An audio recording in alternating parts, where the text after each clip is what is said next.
Today is Wednesday, January 28th, 2026.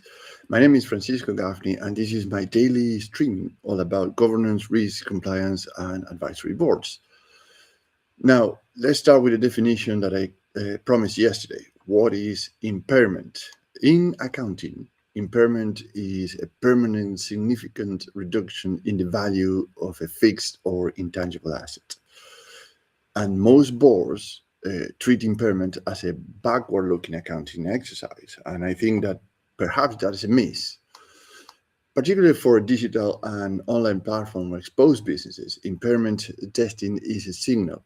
It tells you what management believe is actually recoverable under today's conditions. In other words, if you acquire some assets that are related to online platforms or Google algorithms, or now you are AI testing this exercise and realize that actually the value is not what it is, impairment is the portion that you're losing in that value.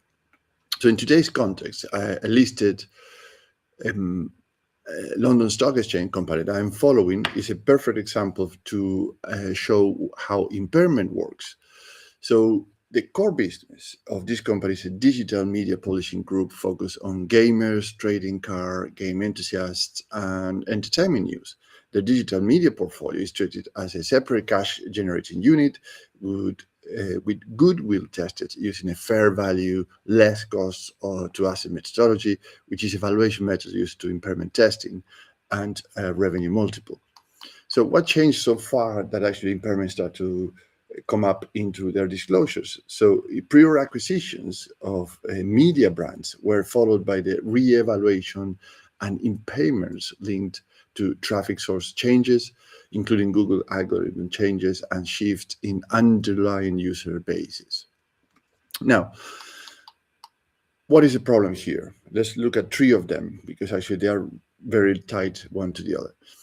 Problem number one is when value depends on traffic patterns you don't control, asset values can move very sharply. So the company I'm watching disclosed impairments, including changes to Google algorithms and the impact of AI insights on visitors' numbers. So pretty much they acquired some time ago a web page, in very simple terms, because they thought, or they were shown the statistics of the traffic and the visitor numbers and potential advertising revenues, etc. And they say, oh, this is a goodwill value of this website. And today they realize that with all the changes that happen in algorithms, and then studying the data very carefully with AI insights, they realize the value is not what it is because of the revenues that are generating. Now, this is pretty much the whole thing, but this is a second problem. The mechanics matters. The company disclosed using a fair value, less cost to dispose approach, using a 1x revenue multiple as its best estimate of the recoverable amount of the brands that they acquired in the past, right? And there's a third problem, is the reporting scrutiny is rising. So the Institute of Chartered Accountants in England and Wales reflagged impairment as a key issue in corporate reporting reviews, noting a quality gap between larger and smaller listed companies. In other words, imagine impairment is a warning light on the dashboard of your car. So you can cover it with a tape because it's annoying, but it doesn't hide the fact that the engine is still overheating and you have a problem there. So so this is practically what happened in numbers. In this particular example that I'm using, this listed company in the London Stock Exchange, they acquired two site levels, or they listed two site levels. One company, a goodwill carrying value of 190K, they have now a recoverable amount of 40K with an impairment of 150K. A second company, they had a goodwill carrying value of 125K and a recoverable amount of 17K with an impairment of 108K. So in total, these two companies, they had a goodwill of 315, a recoverable amount of 57K, and an impairment of 258K. So I give you a percentage now. It's 81.9% permanent or significant reduction in the value of the fixed or intangible asset, as per the impairment definition. So you don't need to be a valuation specialist to ask the right board question right here. 81.9% of reduction in value.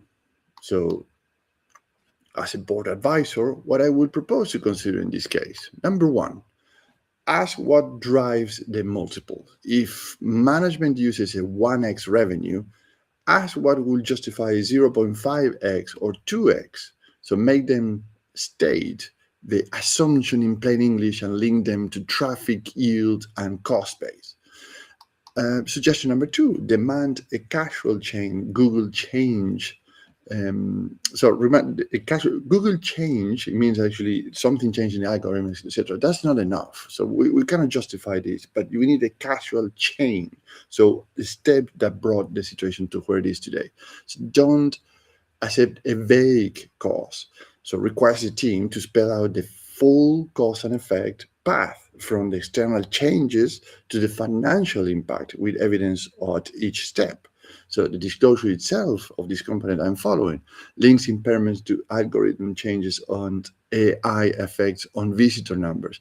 But boards should require a mitigation plan tied to the measurable actions and with owners and timelines.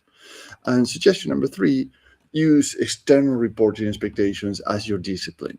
And as discipline, I mean actually as a process-based activity. The Financial Reporting Council focus, as reflected in the professional commentary, is a reminder that impairment disclosures is not a box-ticking exercise. It's an investor decision, useful information too. So you owe this to your investors. So here's what I've seen work well in audit committees. You create a standing asset truth section in the pack with 4 questions. Number 1, what assets create cash?